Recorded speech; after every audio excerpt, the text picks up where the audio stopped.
बाहरी महारत की भूमिका। हर दिन हम अपने बाहरी जीवन से जूझते हैं। काम की समय सीमा, सामाजिक अपेक्षाएं, रिश्तों की जटिलताएं और भविष्य की चिंता। कभी कभी ऐसा लगता है मानो हम केवल दिन काट रहे हैं। एक कार्य पूरा होता नहीं कि दूसरा सामने खड़ा होता है। हम व्यस्त हैं, पर भीतर कहीं खोए हुए। इस दौड़ में हम यह भूल जाते हैं कि जीवन केवल जिम्मेदारियां निभाने के लिए नहीं है, बल्कि उसे उद्देश्य, स्पष्टता और स्थिरता के साथ जीने के लिए है। तो सवाल यह है, क्या हम अपने बाहरी जीवन पर भी उसी तरह महारत प्राप्त कर सकते हैं जैसे हम ध्यान या साधना के जरिए आंतरिक शांति की खोज करते हैं? बिल्कुल कर सकते हैं, और इसके लिए हमें मार्गदर्शन मिलता है भगवद गीता से। यह केवल एक धार्मिक ग्रंथ नहीं है, बल्कि जीवन को समझने और जीने की एक संपूर्ण प्रणाली है। गीता उपदेश नहीं देती, वह कर्म और ज्ञान के जरिए जीवन को दिशा देती है।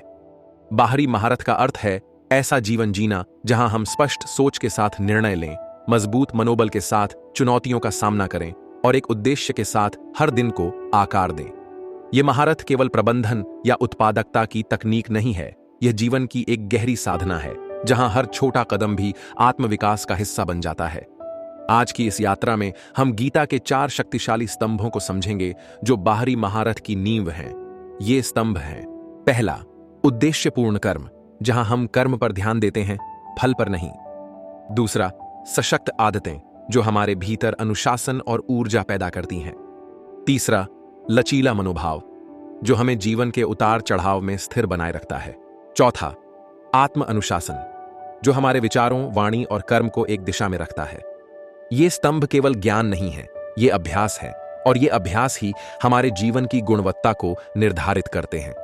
जब हम इन सिद्धांतों को जीवन में उतारते हैं, तब हम केवल समस्याओं से नहीं जूझते, हम उन्हें एक नई दृष्टि से देखते हैं। बाहरी महारत हमें वह शक्ति देती है जहां हम कार्यशील रहते हुए भी भीतर से शांत और संतुलित बने रह सकते हैं। यह शक्ति किसी विशेष परिस्थिति की मोहताज नहीं होती, यह हर दिन, हर निर्णय, हर प्रतिक्रिया में प्रकट होती है। यह मार्ग केवल कर्म योग का नहीं, बल्कि जीवन योग का है। अब हम इस यात्रा की शुरुआत करते हैं पहले स्तंभ से, उद्देश्यपूर्ण कर्म। स्तंभ 1, उद्देश्यपूर्ण कर्म। कभी आपने महसूस किया है कि आप दिन भर व्यस्त रहते हैं, फिर भी दिन के अंत में खालीपन महसूस होता है, जैसे कुछ छूट गया हो, जैसे सब कुछ करते हुए भी भीतर कोई संतोष नहीं आया हो? यह अनुभव आज बहुत आम है। हम कार्य तो करते हैं, पर उनका उद्देश्य भूल जाते हैं। उद्देश्यपूर्ण कर्म का अर्थ है हर कार्य को केवल एक काम की तरह नहीं, बल्कि एक साधना की तरह करना। जब हम अपने कर्म को उद्देश्य से जोड़ते हैं, तब वह केवल एक जरूरत नहीं रहता, वह एक सेवा बन जाता है। भगवद गीता हमें इस सिद्धांत की गहराई सिखाती है। गीता का एक प्रसिद्ध श्लोक है, कर्मण्येवाधिकारस्ते मा फलेषु कदाचन मा कर्मफल हेतुर्भुर्मा ते संगोस्त्व कर्मणि। इसका अर्थ है तुम्हारा अधिकार केवल कर्म करने में है, फल में नहीं। इसलिए कर्म करते समय फल की चिंता मत करो और निष्क्रिय भी मत हो जाओ। यह श्लोक केवल एक दार्शनिक विचार नहीं है, यह जीवन का एक व्यावहारिक सूत्र है। सोचिए, जब आप कोई कार्य करते हैं और उसका फल आपकी आशा के अनुरूप नहीं आता, तो क्या आप निराश होते हैं? हाँ, क्योंकि आपका ध्यान कार्य पर नहीं, उसके परिणाम पर था। उद्देश्यपूर्ण कर्म हमें सिखाता है कि हम अपने प्रयास को सर्वोच्च प्राथमिकता दें, परिणाम अपने आप प्रकट होगा। यह एक आंतरिक स्वतंत्रता है, जहां हम अपनी ऊर्जा बाहरी अपेक्षाओं में नहीं, बल्कि अपने भीतर के प्रयास में केंद्रित करते हैं। इस सिद्धांत को अपनाने के लिए हमें यह समझना होगा कि हमारा कर्म केवल हमारी जिम्मेदारी नहीं है, वह हमारे व्यक्तित्व का प्रतिबिंब है। हम जैसे कर्म करते हैं, वैसा ही हमारा मन भी बनता है। अगर हमारा कर्म उद्देश्य से जुड़ा हो, तो हमारा मन भी संतुलित और स्पष्ट रहेगा। कल्पना कीजिए, एक शिक्षक जो हर दिन बच्चों को केवल पाठ्यक्रम पूरा करने के लिए नहीं, बल्कि उन्हें बेहतर इंसान बनाने के लिए पढ़ाता है। या एक डॉक्टर जो हर मरीज को केवल एक केस की तरह नहीं, बल्कि एक आत्मा की तरह देखता है। यही उद्देश्यपूर्ण कर्म है, जहां हर कार्य में करुणा, ईमानदारी और समर्पण शामिल होता है। हम में से हर कोई यह अभ्यास कर सकता है, अपने ऑफिस के काम में, अपने रिश्तों में, अपने घर के छोटे छोटे कार्यों में भी। जरूरत केवल एक चीज की है, अपने कर्म में जागरूकता जोड़ने की। प्रत्येक सुबह यह पूछिए, आज मैं जो भी करूंगा, क्या उसमें मेरा उद्देश्य स्पष्ट होगा? क्या मैं केवल नतीजों की चिंता करूंगा या अपने प्रयास को पूर्णता दूंगा? जब हम परिणाम के मोह से मुक्त होकर कर्म करते हैं, तभी हमारा कर्म पवित्र बनता है। वह पूजा बन जाता है। वह हमें थकाता नहीं, बल्कि ऊर्जा देता है। उद्देश्यपूर्ण कर्म हमें सिखाता है कि सच्चा सुख मिलने में नहीं, देने में है। और जब हम अपना सर्वश्रेष्ठ दे देते हैं, निष्ठा, समर्पण और प्रेम के साथ, तब वह कर्म ही हमारे आत्मिक विकास का माध्यम बन जाता है। यह स्तंभ हमें यही याद दिलाता है, जीवन में केवल करना ही नहीं, कैसे करना भी उतना ही महत्वपूर्ण है। और जब हम हर कार्य को एक अवसर की तरह अपनाते हैं, तो हमारा पूरा जीवन एक साधना बन जाता है। स्तंभ 2, सशक्त आदतें। कहते हैं कि हम वही बनते हैं जो हम रोज करते हैं। जीवन के बड़े बदलाव एक पल में नहीं आते, वे उन छोटे छोटे निर्णयों का परिणाम होते हैं जो हम हर दिन, हर क्षण लेते हैं। यही कारण है कि सशक्त आदतें बाहरी महारत का दूसरा महत्वपूर्ण स्तंभ हैं। भगवद गीता इस बात को बहुत स्पष्ट रूप से कहती है, युक्त आहार विहारस्य युक्त चेष्टस्य कर्मसु युक्त स्वप्नावबोधस्य योगो भवति दुःखः। अर्थात जो व्यक्ति खाने, सोने, काम करने और विश्राम करने में संयमित है, वह योग के मार्ग पर स्थिर रहता है और दुखों से मुक्त हो जाता है। यह श्लोक हमें यह याद दिलाता है कि आध्यात्मिक या मानसिक संतुलन केवल ध्यान या साधना से नहीं आता, वह हमारी दैनिक आदतों से आता है। हमारे खाने का तरीका, नींद का समय, मोबाइल पर बिताया गया समय, सुबह उठने की शैली, ये सब हमारी चेतना को प्रभावित करते हैं। अगर आपकी सुबह की शुरुआत देर से, हड़बड़ाहट में होती है, तो उसका असर पूरे दिन पर पड़ता है। वहीं अगर दिन की शुरुआत शांति, आत्मनिरीक्षण और उद्देश्य के साथ होती है, तो वही ऊर्जा पूरे दिन को निर्देशित करती है। सशक्त आदतें कोई जटिल नियम नहीं हैं, वे सरल, सुसंगत और जागरूक क्रियाएं होती हैं। जैसे हर सुबह 10 मिनट ध्यान करना, दिन में एक बार स्क्रीन फ्री समय निकालना, भोजन को धीरे धीरे और ध्यानपूर्वक करना, सोने से पहले दिन का आत्म आकलन करना। इन छोटी छोटी आदतों का प्रभाव गहरा होता है। वे न केवल हमारे मन को शांत करती हैं, बल्कि शरीर और ऊर्जा को संतुलित करती हैं। और सबसे बड़ी बात, ये आदतें हमें वर्तमान में रहने का अभ्यास कराती हैं। एक साधक से किसी ने पूछा, आपने इतनी साधना कैसे की? उसने उत्तर दिया, मैं हर दिन केवल वही दोहराता हूं जो मुझे केंद्र में लाता है। सशक्त आदतें वही होती हैं जो हमें खुद से जोड़ती हैं। वे हमारी प्राथमिकताओं को स्पष्ट करती हैं और हमारे लक्ष्य को जीवित रखती हैं। आज के दौर में जहां ध्यान भटकाना आसान है, वहां आदतें ही हैं जो हमें मार्ग पर टिकाए रखती हैं।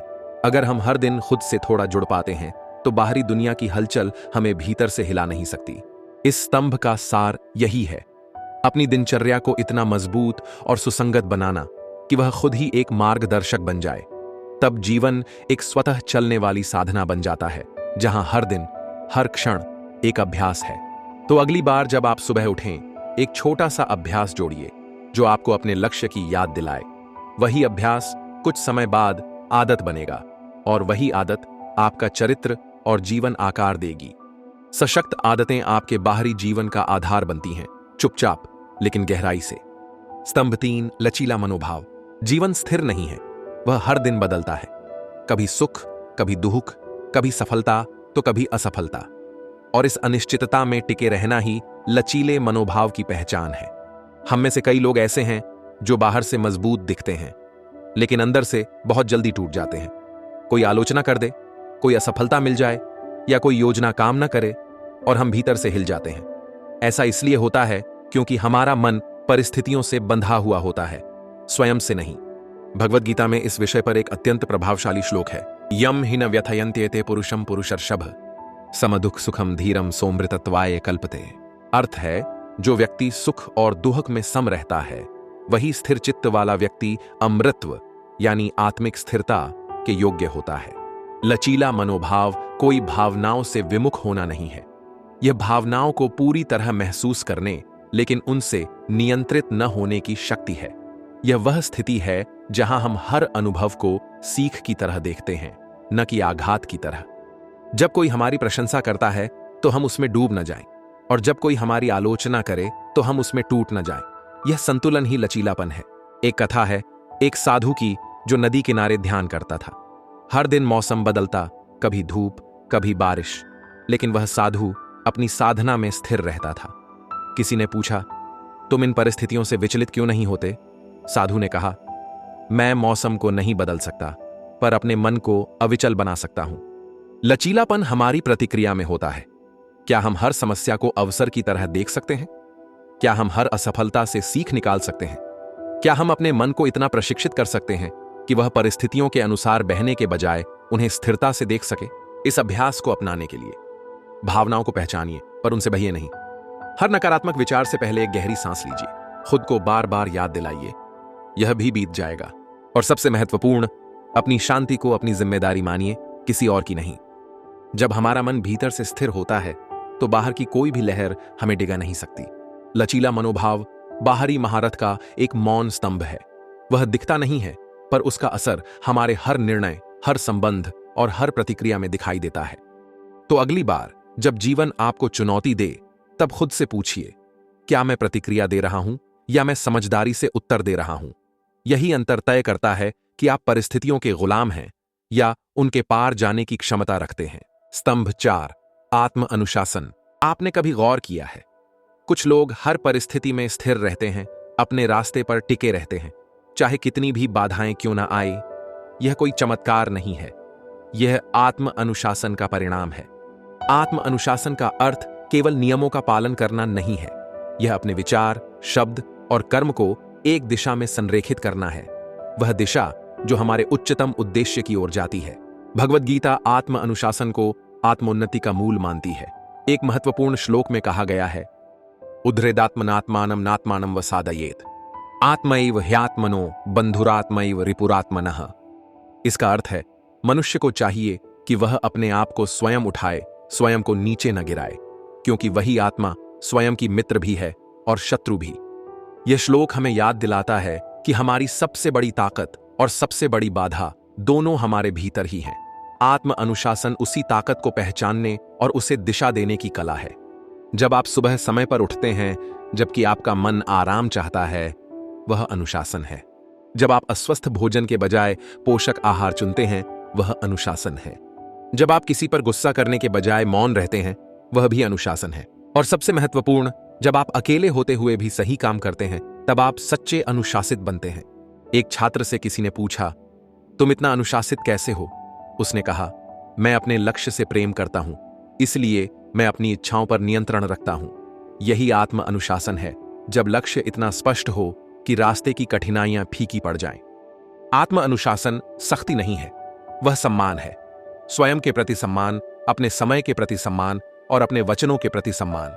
इस स्तंभ को जीवन में उतारने के लिए हर दिन एक छोटा संकल्प लें और उसे निभाएं।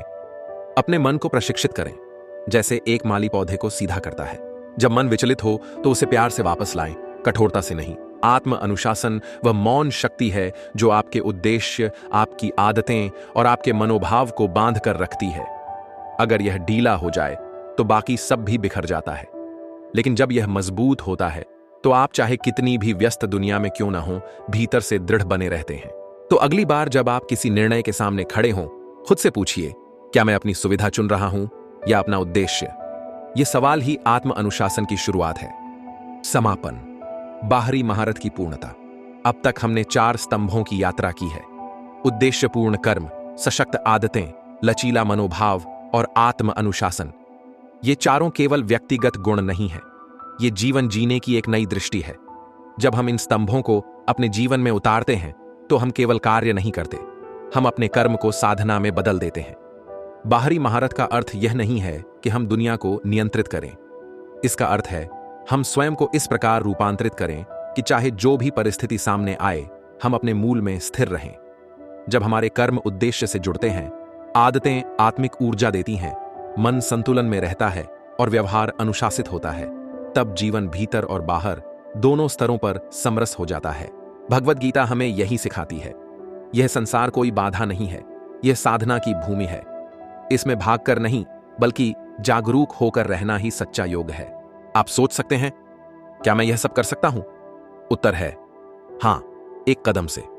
हर दिन केवल एक छोटा सा अभ्यास, एक छोटा सा निर्णय, एक छोटा सा ध्यान, यही धीरे धीरे जीवन की दिशा बदल देता है। शक्ति बाहर नहीं, भीतर है। प्रेरणा बाहर नहीं, आपकी चेतना में है। और जब आप अपनी चेतना को अपने कर्मों में लाते हैं, तब जीवन सहज, शांत और सार्थक बनता है। बाहरी महारत कोई मंजिल नहीं है, यह एक सतत अभ्यास है।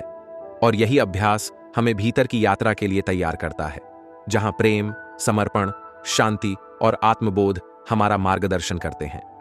तो आज से, इस क्षण से, केवल जीवन को मत जीइए, उसे उद्देश्य के साथ, अनुशासन के साथ, संतुलन के साथ और प्रेम के साथ जीइए। यह आपकी यात्रा है और यह यात्रा अभी प्रारंभ हुई है।